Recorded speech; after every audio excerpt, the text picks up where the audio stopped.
don't believe everything you think, because most of the stuff that you think just simply doesn't hold up. And then I created this paradigm for changing it, and we put it to work. And I had a woman at a workshop I do here on Maui every October, this 3-day workshop with myself and Ram Dass. And this woman had been binging and purging for 22 years. Every single day she was close to death. She could barely walk into the room. She looked so bad. And in less than an hour, we were able to look at the perceptions and the beliefs that she had about why this was going on and what it would take for her to change. And it's now 19 months later, and she still hasn't done it once. And we made this shift and turnaround in a very, very quick amount of time. So the idea that it's going to take a long time and it's going to be a difficult process and I don't have the ability to do it, these are just memes. Almost everything that we look at in our life is memes. Virtually everything about religion is a meme. What finally turned her around, though? I mean, she must have, through your help, of course, but she must have said to herself, I'm tired of the way I've been living.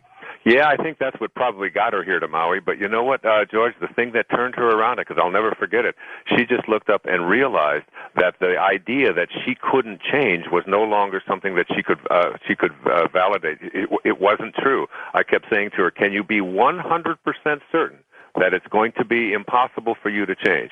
And she said, and I said, 100%. That means there's absolutely no possibility that you could change. She said, well, there might be some possibility. I said, so okay, let that thought in. There is some possibility that you might be able to change. And I said, now what's the reverse of it's going to be very difficult and take a long time? And the reverse of that is it's going to be easy and I can do it. I said, now you can't be 100% certain that it's true with either one of those thoughts. But one of those thoughts is going to give you an opportunity to get to where you would like to be. The other thought guarantees that you'll never be able to do it. Why would you continue to pick on that first thought when the second thought, and you're in charge of whatever thought goes into your mind. And that moment of realization that I have within me the ability to perceive what I have been experiencing, and I see this with addictions, I see this with people who've been overweight, I see it with people who've been poor all of their life, and I see it with people who've been in lousy relationships all of their life. They have got to look at the thought systems, that most of which are not true, that don't support them, and then begin to pick thoughts that may or may not be true, but at least will offer you an opportunity to get where you want to be. You can create the life you desire by concentrating on what you wish to attract. Once you master the ideas surrounding this concept, you won't want to use your mind for the purpose of excuse-making. Instead, you'll prefer to use it to really consider what you want to manifest into your life and then visualize it as coming true. Excuses you tend to rely on probably include some ideas that you've contemplated throughout your life to date. Yes, even thinking it will be difficult, or I can't afford it, or I don't deserve it, is engaging in what Aristotle called the highest form of activity. The more you ponder the impossibility of having your desires show up, complain about life's unfairness, and get upset about what continues to manifest, the more those very things define your reality.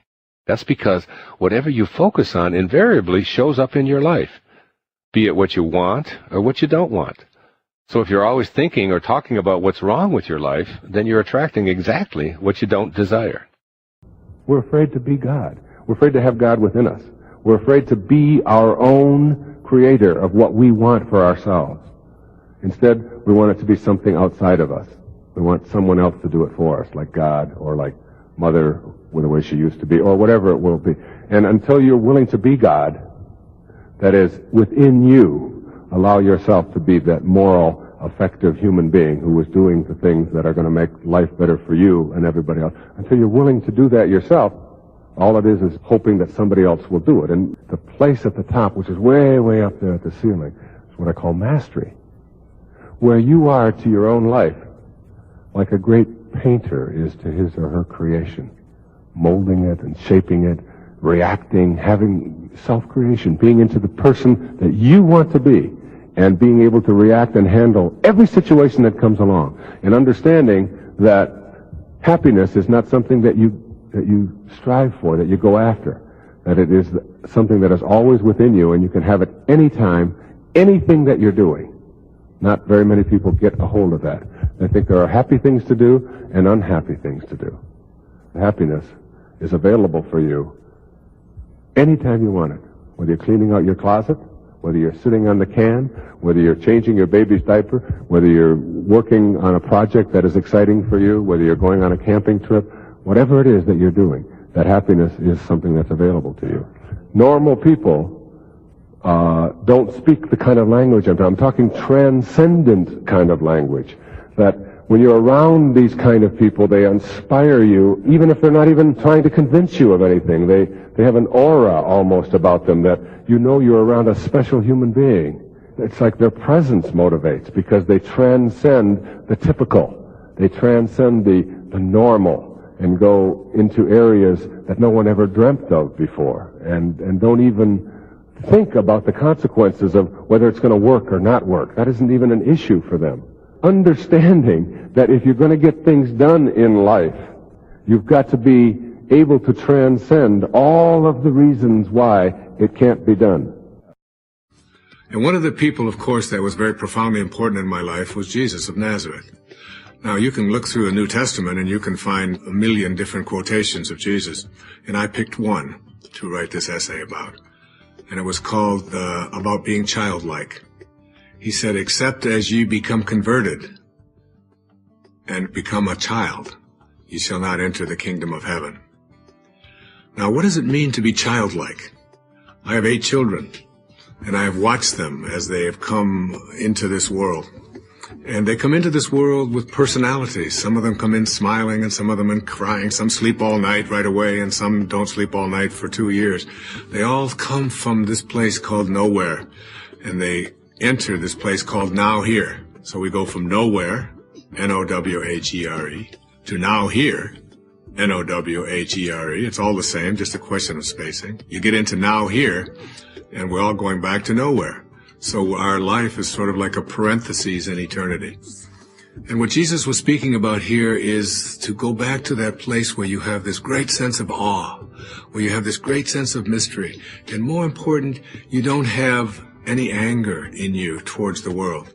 You don't look at other people and their conduct or the way they appear and say that I don't like them. You have to be carefully taught all of these things.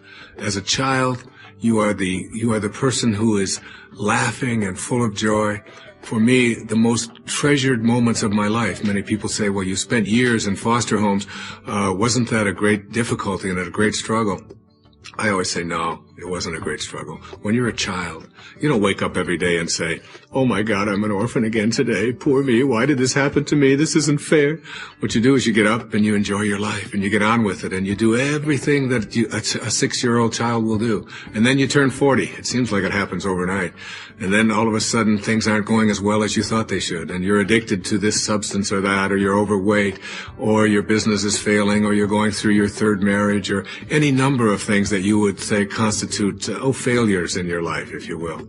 And all of a sudden, you start saying to yourself, why did this happen? And you say, well, what do you expect from me? I was an orphan. And you go back and you relive and look into all of these things that when you were a child, you just ignored. You didn't even pay attention to. And now that you become an adult, you've got something to use as an excuse for why your life isn't working the way you would like it to work. When you're childlike, you don't have excuses. You don't blame. You don't find fault. You don't judge. You simply love. And this is what Jesus meant when he said, become a child. Otherwise, you won't enter the kingdom of heaven. Have an absence of judgment, and you'll find yourself fulfilled every moment of your life. Italian painter, sculptor, architect, musician, engineer, mathematician, and scientist, Leonardo da Vinci was one of the greatest intellects in the history of mankind. He had this to say about balance. Every now and then go away. Have a little relaxation. For when you come back to your work, your judgment will be surer, since to remain constantly at work will cause you to lose power of judgment. Go some distance away because the work appears smaller and more of it can be taken in at a glance, and a lack of harmony or proportion is more readily seen. When a man such as Leonardo da Vinci gives advice, I, for one, am willing to listen with fixed attention. It seems to me that highly productive people have a great sense of balance and harmony in their lives. They are thoroughly familiar with pacing and knowing when to retreat and clear their heads of the immediate concerns. The key word here is balance. To avoid being consumed by anything, you must be able to walk away from it. In the process of walking away, you begin to see your work or your family or your project from a perspective that appears smaller, according to Leonardo. The great Renaissance master is telling us to let go. Relax. Don't try so hard. remove the struggle and allow our natural divine guidance to assist us. He says, have a little relaxation, for when you come back to your work, your judgment will be surer. One way to do this in today's world is to learn to meditate before you undertake any serious pursuit, be it a plan for a business meeting, a job interview, giving a lecture, or painting a portrait. The very act of allowing yourself to go into a meditative state will improve your efficiency enormously. In the past 10 years, I have never gone before an audience without first spending a minimum of an hour, usually more, alone in a state of meditation. What I find in that state, particularly when I emerge from my relaxing meditation, is that I can walk out on the stage or pick up my pen with a sense of confidence that I am connected to a higher part of myself that knows no fear. I become an observer of myself doing the work, and everything seems to flow as if the hand of God is guiding my tongue or my pen. In the process of getting some distance between yourself and your work and relaxing into that space, you are inviting divine intervention into your activity. The less stress you place on yourself to accomplish or complete, ironically, seems to give you the power to do just that. Balance is what Leonardo da Vinci encouraged us to have in our life, regardless of our pursuits. By all means, get involved in your activities, but try to enjoy them for what they are, rather than the final outcome. I am not a body with a soul. I'm a soul with a body. All right? And when you understand that, your aging, your getting older, is not the condition of your body, because you're not your body. Thought is everything. An attitude is everything. So that getting older, having your form get older, is just one thing, but if you're transformed, if you've gone beyond your form, then you don't have to get older. It's just a way of looking at your life. And yes, your body will slow down, and yes, it won't be able to do the things that it could do at one time. But most of that is controlled by our thinking, by our attitude. And I have a child inside of me, and I choose to think of myself, regardless of what anybody else thinks. Even if a stewardess thinks that little baby carriage could be for a granddaughter, if that's what she thinks, that's just what she thinks. But if I don't think that way, and I don't think of myself as old or as getting worse or anything like that, if I see myself as the way that I think, the irony of all of this is that your body will respond in ways that are very healthful and even youthful. But if you focus just on your body, then you will notice everything about it that is changing and assess it in a way that says, I am deteriorating. But if what I am is not my body, but my thoughts, then it can never deteriorate. And you can't kill thoughts. You can't kill feelings. You can only kill form.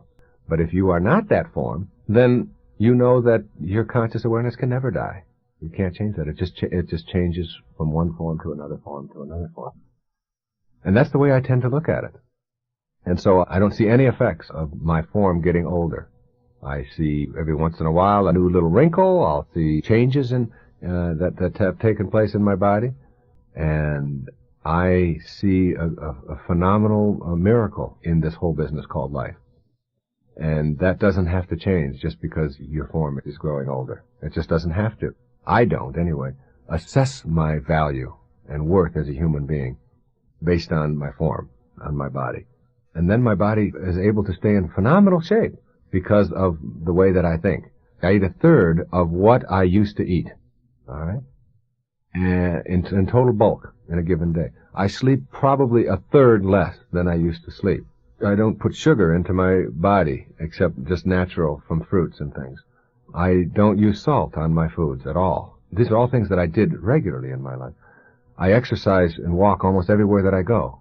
I run 8, 10, 12 miles every single day. None of these things were ever deliberate choices that I decided I better make because my body's getting older and I have to take better care of it. They came about, they followed me as a result of being in a higher state of pure thought, a higher state of self-acceptance, of seeing myself as an important, significant human being, and living that way, and seeing other people that way, and seeing the world that way, in this more purified kind of way, more loving kind of way. All the other stuff has followed after me. It's alarming that when you unclog yourself, that your body goes right with it. And your body doesn't have to wear out nearly at the level that I once thought it had to. And I think if you keep a real strong grip on the way that you think and process your world, you will see your body getting healthier, more capable than you ever thought it would be. even the total wearing out of your body, I think is an attitude. I really do. Almost always people have prepared themselves for death from the time that they know that there's such a thing. We're the only animal on our planet that does that. I mean, dogs don't go out there and prepare to die. And horses and mosquitoes and all that, they're just out there being, all right? And I've often said that we're not human doings, all right? We're human beings. If we were just what we did, then somehow the term human doing would have evolved. But no, we're not. We're beings. We're being. That means to be, all right? Not to judge, not to evaluate. And that if you don't prepare yourself for death and wearing out and getting sick and thinking that you're going to slow down, if you don't think in those kinds of ways, then I guess your body doesn't have to wear out. I mean, it sounds like a real radical kind of notion, but the cells don't wear out. There's something in the aging process that has to do with the thoughts that we are. And once we have learned how to transcend the kinds of thoughts that prepare us for getting older and more feeble, then I believe we will have conquered the aging process. I want to share with you this one exercise that I learned, that I have been practicing, and that is very profound.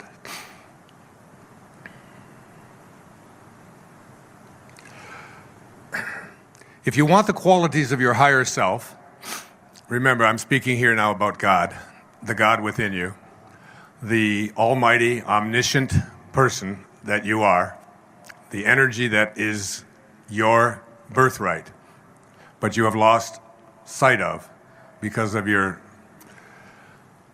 coming to believe things to be true, which only take you to places called ordinary. If you want the qualities of your higher self to flow down into your lower self, you're going to have to bring your imagination into play. Now, I'll be speaking in the last part of tonight's talk about the power of the imagination. It's the greatest gift you've ever been given. And everything that exists in the physical world once started in someone's imagination, including you. If you want the qualities of your higher self to flow down into this lower self, where you can become this almighty, omniscient, omnipotent being, you're going to have to bring your imagination into play. You are down here on earth. Using your imagination, you focus on your higher self in the world above and picture him looking down at you. In other words, from that higher level, you look down and see yourself and the imperfect conditions in which you live. Keeping this thought before you, you set in motion a current, an invisible current that flows between the self that is above and the self that is below. In this way, you are restoring the vital link between you.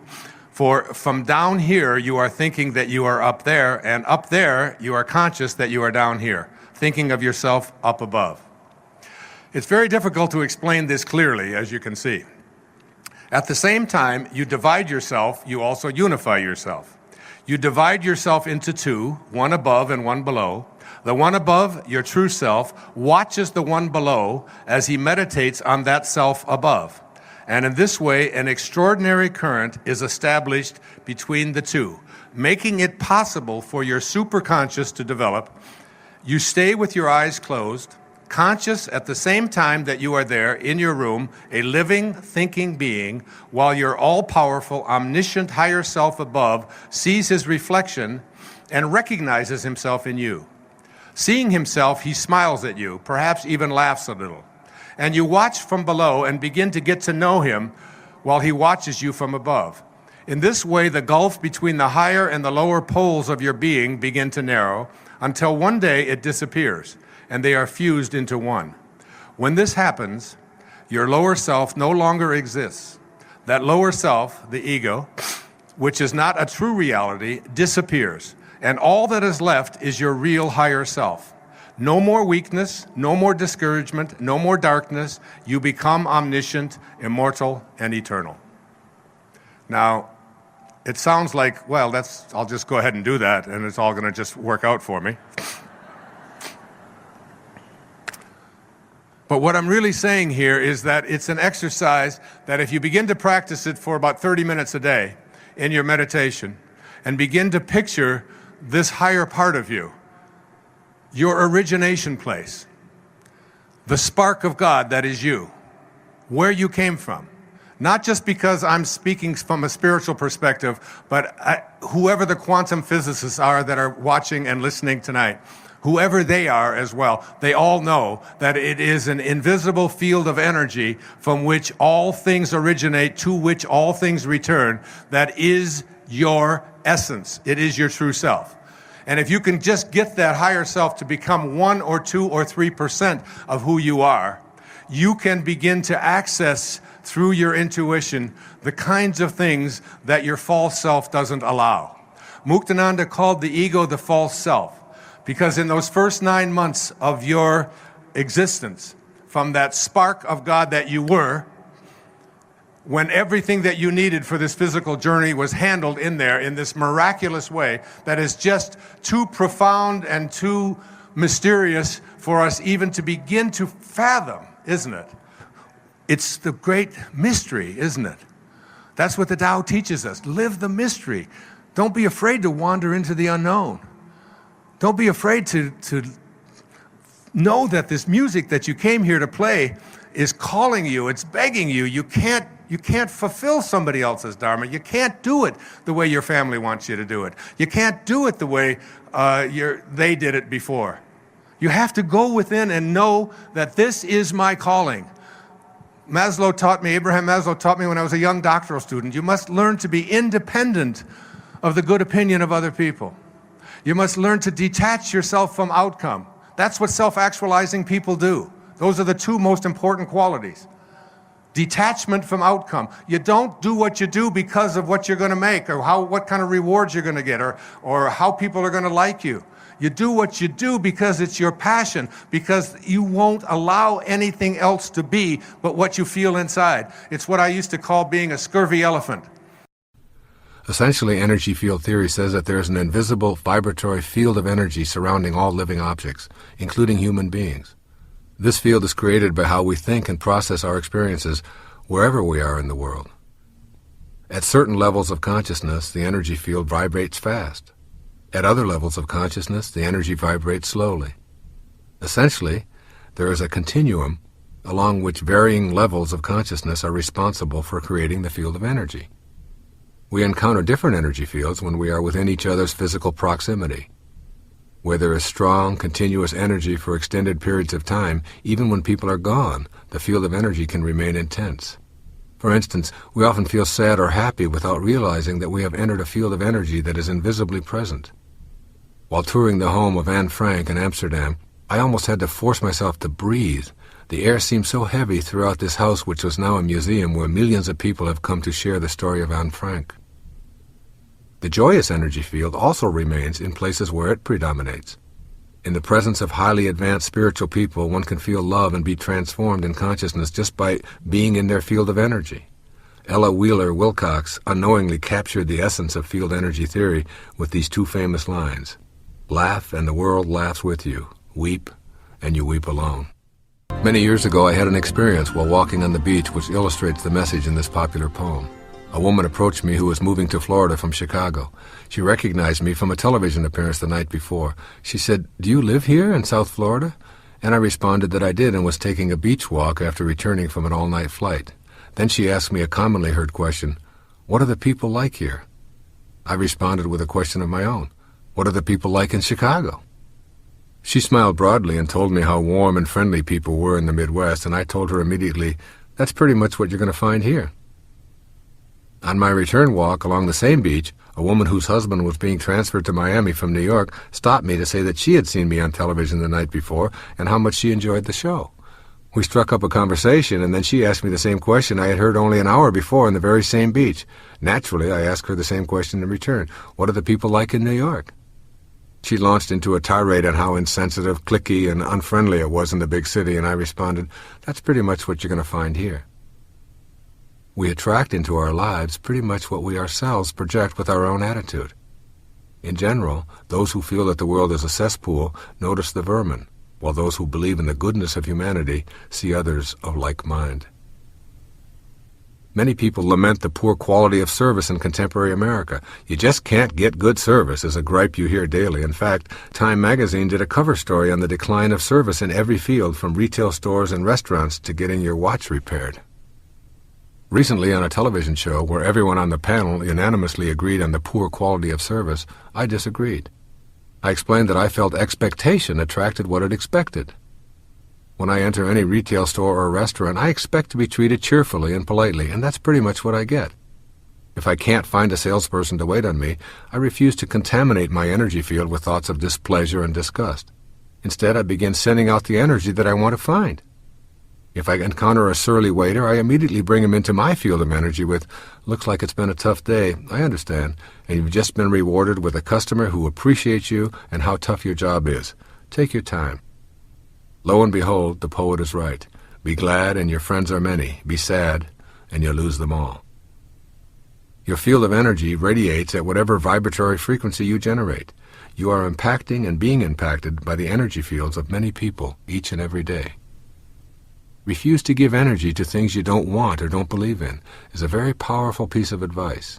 Anytime you opt for weeping rather than laughing, sighing rather than singing, grieving instead of rejoicing, sadness over gladness, fasting in favor of feasting, or pain in favor of pleasure, you are making a choice to slow down your vibrations and to pollute your immediate mental energy field. Every morning as you take in your first view of day, you have the choice to say, "Good morning, God," or "Good God, morning." Whichever you choose is precisely the energy that you will invite into your life. Indeed, there is room in the halls of pleasure for a long and lordly train. Remember Ella Wheeler Wilcox's poem while you increase the vibration of your energy field with these adjustments to your attitude. I think the first thing that you'll see a dramatic change in is the amount of time that you have left over when you give up all of the negative kind of emotions. How much more fulfilling and gratifying your life becomes. We'll start with your own physical health. 10 years ago, I weighed 30 pounds more than I do now. I wasn't exercising.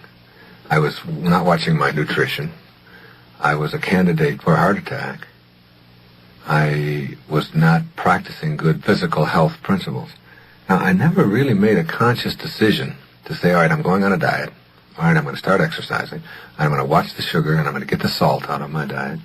And I'm not going to have caffeine in my diet, and I'm not going to have poisons in my system. I never did that. Those become natural outgrowths of self-love, the non-self-serving kind of self-love, the kind of self-love that is like having a quiet love affair with yourself, where you don't have to tell anybody. It's not necessary. It's just a given. It just is. You begin to see dramatic changes. I started running 10 years ago, and once I got myself into shape, I ran a minimum of 8 miles every day. And I got into a streak, and it's almost 9 years now, of continuous, every day, never missing a day of running. And at this point, exercising and being trim is just what I am. I am trimness. I'm not trying to get there. What I'm really saying is that that is not me anymore, and you don't have to go through any pain and suffering in order to get there. It automatically becomes a response. That your body, when you start conditioning, when you put lots of water in your body and flush it out and keep it clean, that comes from a premise of self-love and some of these principles that I talked about earlier. All right? So when you ask about the benefits in the physiological area are astounding. And they just seem to get a hold of you, and you begin to make intelligent choices or healthy choices that are good for the organism.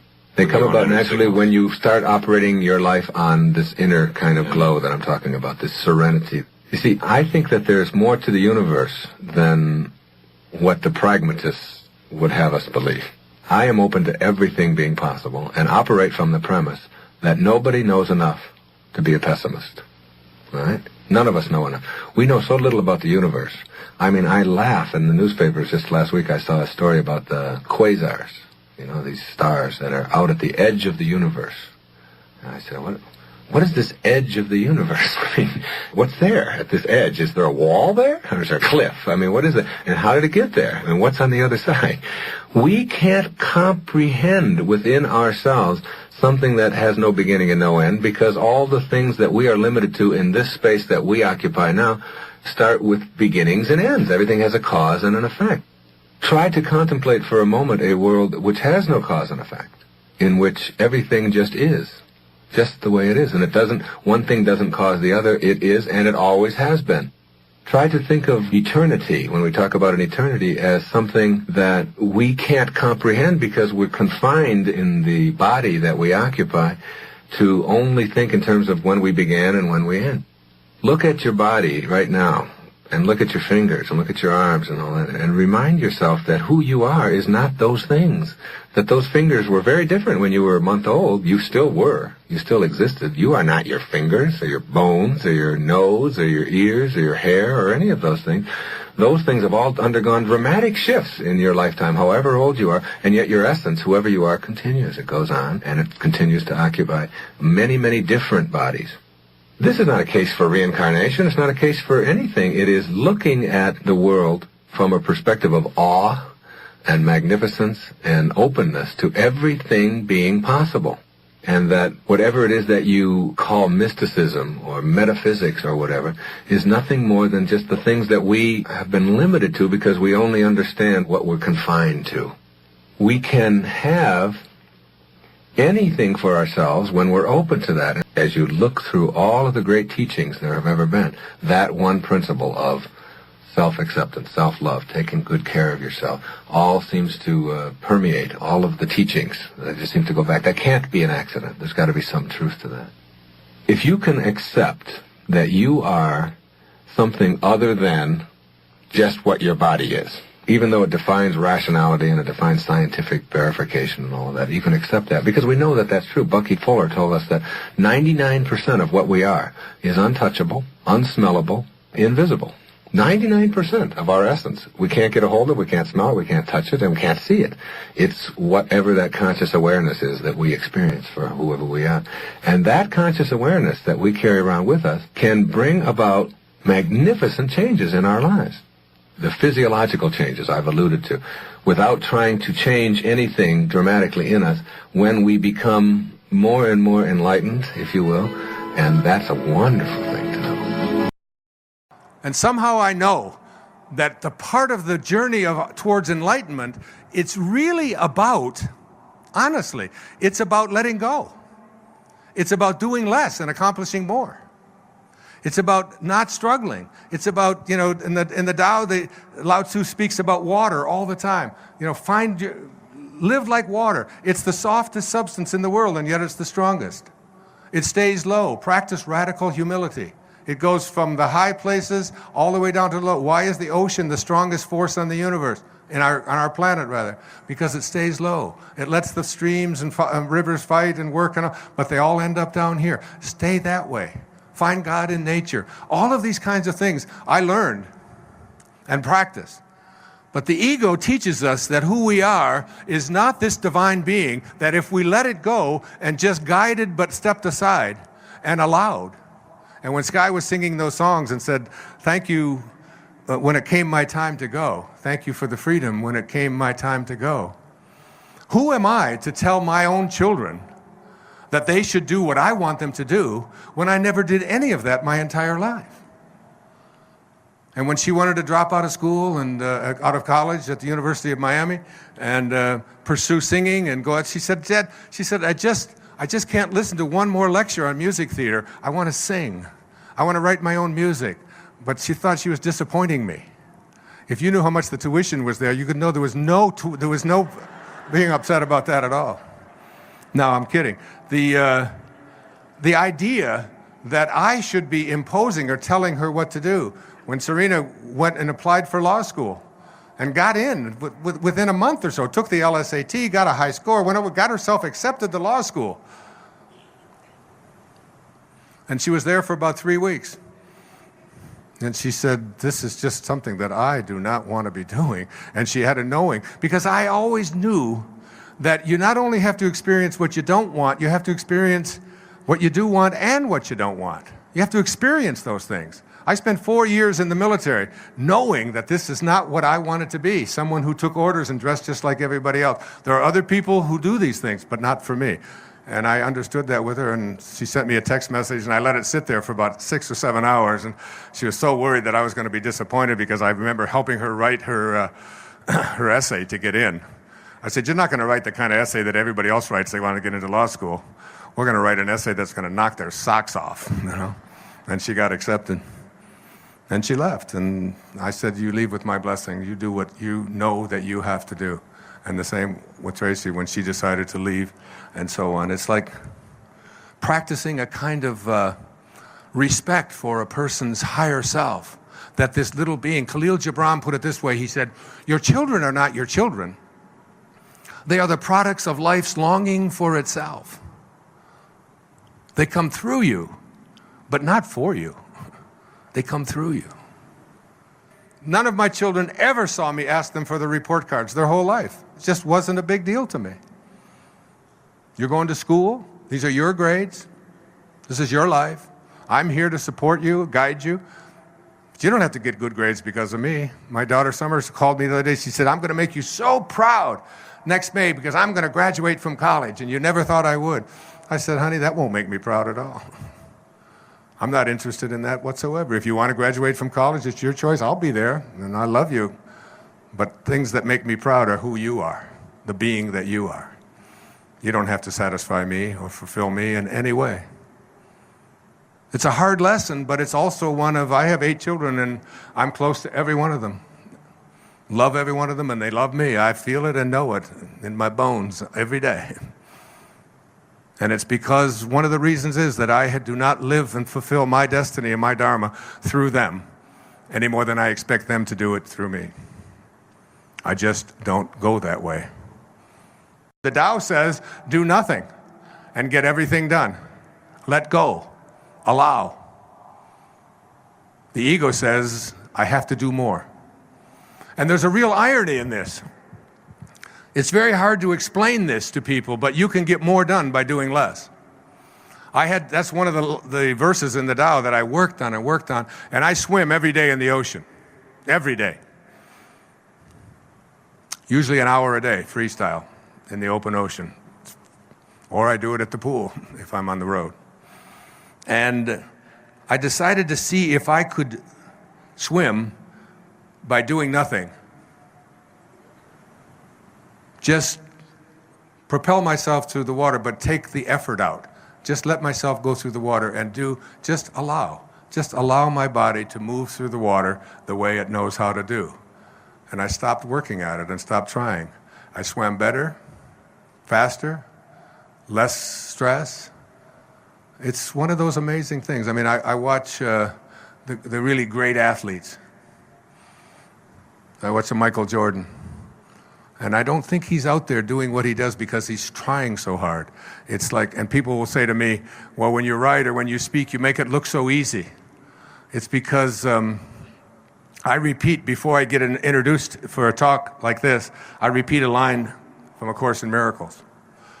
And this line says that if you knew who walked beside you at all times on this path that you have chosen, you could never experience fear or doubt again.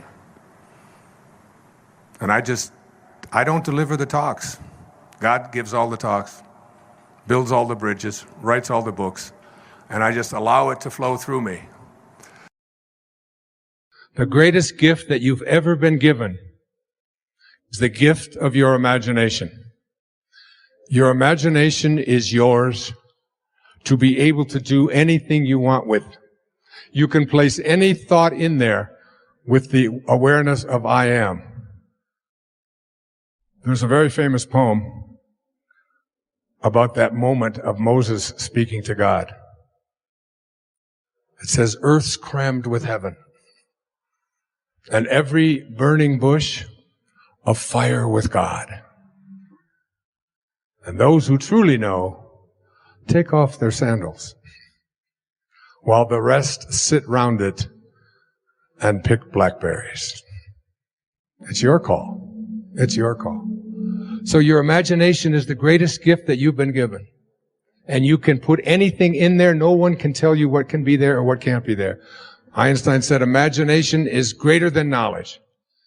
And he said if you want your children to have a great imagination, read them fairy tales. If you want them to be even smarter, read them more fairy tales. That's why I've written 5 children's books with that very idea in mind. The second thing is that you have to learn to live from the end. Whatever you have placed into your imagination, you have to act as if it already were your reality, independent of what anything or anyone else says. When I was told that I had this diagnosis of leukemia, I can't tell you how many people sent me condolence letters and sent me information about this disease and how it was incurable, and unfortunately this. And fortunately, I was given by my children a wonderful gift. It's called an iPad. And it's got this wonderful feature in it. It's called Delete. And then there's another feature of it. It's called Trash, which is really great. I'd like to have a button like that on me at any time, so that anytime anybody brings any information to you, you just push the trash button. The third of these principles is the principle of, I call it, assuming the feeling of the wish fulfilled. You must be able to feel it, because every time that you feel something within your body, you give a instruction to your subconscious mind. And your subconscious mind is the part of you where you do all of your living. You want to redo your subconscious mind. Now, tonight, I'm going to give you guys such a gift. Tonight, and every night for the rest of your life, I want you to take the last 5 minutes before you go off to sleep and realize that you are about to program your subconscious mind. And then when you awaken, you will rejoin the universal subconscious mind, the mind of God, from which we all originate. We're all just individualized personal expressions of that one thing that we call the Tao, or God, or divine mind, or soul, or spirit. But the Tao that can be named is not the Tao. So you want to be real careful about how you program your subconscious mind. This is from the book of Job. In a dream, in a vision of the night, when deep sleep falls upon men, while slumbering on their beds, then he opens the ears of men and seals their instruction. Job 33, 15 and 16. When you are slumbering on your bed, he opens your ears and seals your instruction. What you place into your subconscious mind as you are about to go into this deep slumber is all dependent upon what you do the last 3 or 4 or 5 minutes before you go off to sleep. You want to place into your imagination whatever you have placed into the I am that I spoke about earlier. I am well. I am content. I am peaceful. I am happy. I am prosperous. I am abundant. I am health. I am perfect health. I am healing. I am content. I am wealthy. I am positive. I am love. I am God. Even if you don't believe it, over and over again, use these words, I am. The words that God spoke to Moses. My name is I am, and that shall be my name for all future generations. And as you marinate in that, when you awaken, you will begin to attract more of what you have placed into your subconscious mind. That's why Serena said in here, the word blame is just not a word that we use. We are responsible for what we attract into our lives. And through our thoughts and our desires, we can create them. Begin to practice. I am living as if what you would like to attract is already an accomplished fact. There's also something inside of you that is not finite. Body is finite. All your possessions are finite. Everything up here on this stage is finite. That means it had a beginning. It means it ends someplace. But inside of us, there's something that is the opposite of finite, which is infinite or infinite. And it has no beginning. And because it has no beginning, it has no end. Emily Dickinson, the great poet, said that this quiet dust was gentlemen and ladies and lads and girls, was laughter and ability and sighing and frocks and curls. This passive place, a summer's nimble mansion where bloom and bees fulfilled their oriental circuit, then ceased like these. When my mom passed away, they gave us an urn, as she was cremated, and they gave us an urn of her ashes. It was dust. And I looked at my two brothers and I said, surely this isn't Mother. This isn't the woman who had to struggle the way she struggled and deal with the things that she had to deal with in her life, this beautiful soul. You know, Longfellow said that life is real, life is earnest, and the grave is not its goal. Dust thou art, to dust returneth, was not written of the soul. The soul is beyond all of that, because it has no beginning and it has no end. And something that has no end means it has to keep what? It has to keep growing. It has to be. It just continues to grow. I wrote these words out about the soul. The ideal of the soul, the thing it asks for, is neither knowledge or light or happiness. The ideal of the soul is space, immensity. The one thing it needs is to be free to expand and to reach out to embrace the infinite. Yeah, the ideal of the soul is infinity. It's miserable when it's circumscribed and restricted in any way. You know, before I had any children, I had 8 theories about how to raise children. I even wrote about them, all right? Then I had 8 children, and now I have no theories about how to raise children. But one of the things I know for sure about raising 8 children is that nobody likes being told what to do. That little voice that you've all heard that says, "You're not the boss of me. You can't tell me what to do. I'm my own boss. I can think for myself." That's not the bratty outbursts of a spoiled child. That's someone who's saying, I have a soul. I don't want to be fenced in. Don't put me in a box. Don't make my life what yours wasn't. Don't tell me what I should be or can't be. It's the infinite within each and every one of us. That's the soul. And every single one of us has it, and none of us wants to be put into a box. And all we want to do is continue to grow. And one of the things I can tell you at this age of 74 is that it's just operating in me as full-time as it possibly could be. I am in a constant state of growing now, and almost an elevated state of growing, just really moving, and things are coming to me so rapidly. Like this book, The Impersonal Life, and another book. You know, Maya Angelou passed away this past week or so. And I put on my Facebook page my experience with Maya Angelou back in the 1970s. We were on a radio show, the Owen Spann Show, on KGO in San Francisco. And a caller called in and said something that she was all upset because she wasn't getting the attention that she wanted. And she said, I never forgot it, because she said, you know, the bird doesn't sing because it has an answer. It sings because it has a song, you know. And I encourage everybody to honor Maya Angelou by singing your song, and while you're singing, make it a love song, because that's what she was about. You know, her biography, I Know Why the Caged Bird Sings, because it has a song, not because it's demanding an answer. There are no answers, but we all have songs that we have to sing, and we don't want to, as Serena said, die with our music still inside of us.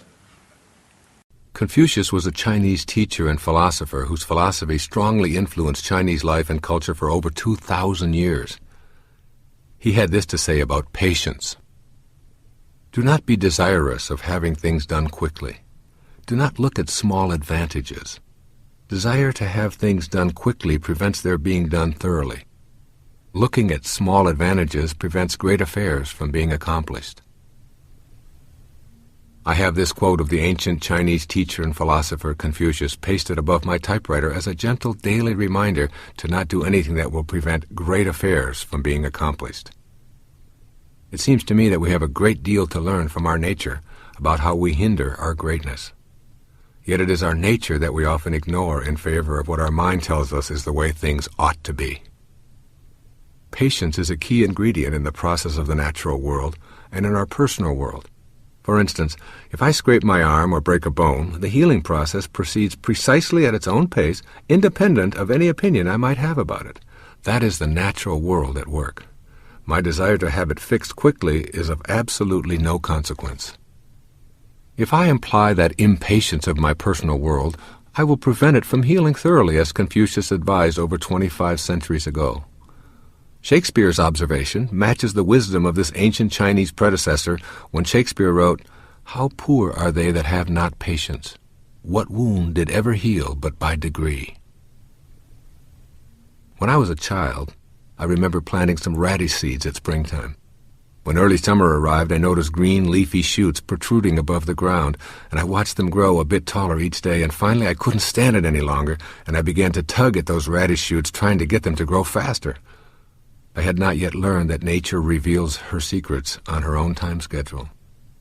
As I pulled at the tiny little leaves, they emerged from the ground sans radishes, and my childish impatience to have this thing done quickly prevented it from happening at all. Now, when I am asked if I am disappointed because one of my books did not appear on a bestseller list as my earlier books did, I think of this observation of the wise Chinese sage: great things have no fear of time.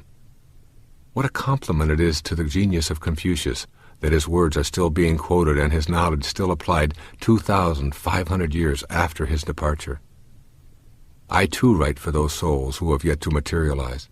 And if that means sacrificing the small advantage of a position of prestige on a list somewhere today, my impatient ego may be puzzled, but I am content. Impatience breeds fear and stress and discouragement. Patience manifests in confidence, decisiveness, and a feeling of peaceful satisfaction. As you look at your own life, examine how frequently you demand an immediate indicator of success for yourself and others, and attempt instead to see the larger picture. When you are on purpose and see the larger picture, you are able to let go of an inclination to seek validation in the form of merit badges and immediate applause. Italian painter, sculptor, architect, and poet, this Renaissance artist, Michelangelo Buonarroti, is an outstanding figure in the history of the visual arts. Listen to these words he wrote in the 16th century. "The greater danger for most of us is not that our aim is too high and we miss it, but that it is too low and we reach it." One of the more frequent criticisms I have received is that I offer far too much hope for people in dire circumstances and that this could be a dangerous thing. Despite this kind of fault-finding, I am still at a loss as to how having too much hope could be a dangerous thing. When people tell me of a medical diagnosis which implies no cure being possible, I encourage them to shift their aim to a completely opposite outcome. I talk frequently about the law which has allowed any miracle that has ever occurred since the inception of time to take place. I explain that this law has never been repealed and is still on the books. I cite cases of people who were told to go home and wait to die, who were given 6 months to live, and who freed themselves of their illnesses and their diagnoses. I receive mail every day from people who refuse to listen to the low aims and the low hopes that others have had for them, describing how grateful they were for a message of hope in difficult times. I believe that Michelangelo, who lived a few days shy of 89 years, still sculpting, painting, writing, and designing, in an age when 90 was about 60 years beyond normal life expectancy, was speaking to this idea of having very high hopes and aims in this famous quotation of his. The danger is not in false hope, rather it is in no hope or low hope, and consequently our objectives and aims are diminished by our belief before they can even be worked on and materialized. This not only concerns the overcoming of physical maladies, it includes virtually everything in our lives. The world is full of people who have aimed low and thought small, who want to impose this diminutive thinking on any who will listen to them. The real danger is the act of giving up or setting standards of smallness for ourselves with low expectations. Listen carefully to Michelangelo, the man who is considered by many to be the greatest artist of all time. I recall personally standing in front of the statue of David in Florence and being transfixed. The size, the majesty, the spirit that seemed to jump right out of the marble was Michelangelo saying to all of us, aim high. When he was asked how he could create such a masterpiece, he responded that David was already in the marble. He simply had to chip away the excess to allow him to escape. High aim indeed. And speaking of high, take a look sometime at the Sistine Chapel, where Michelangelo painted the ceiling by lying on his back and working every day for 4 years between 1508 and 1512, a project that lesser artists would have considered to be impossible. Yet Michelangelo took it on, and many more, in a lifetime crammed full of high energy, high talent, and yes, high aim.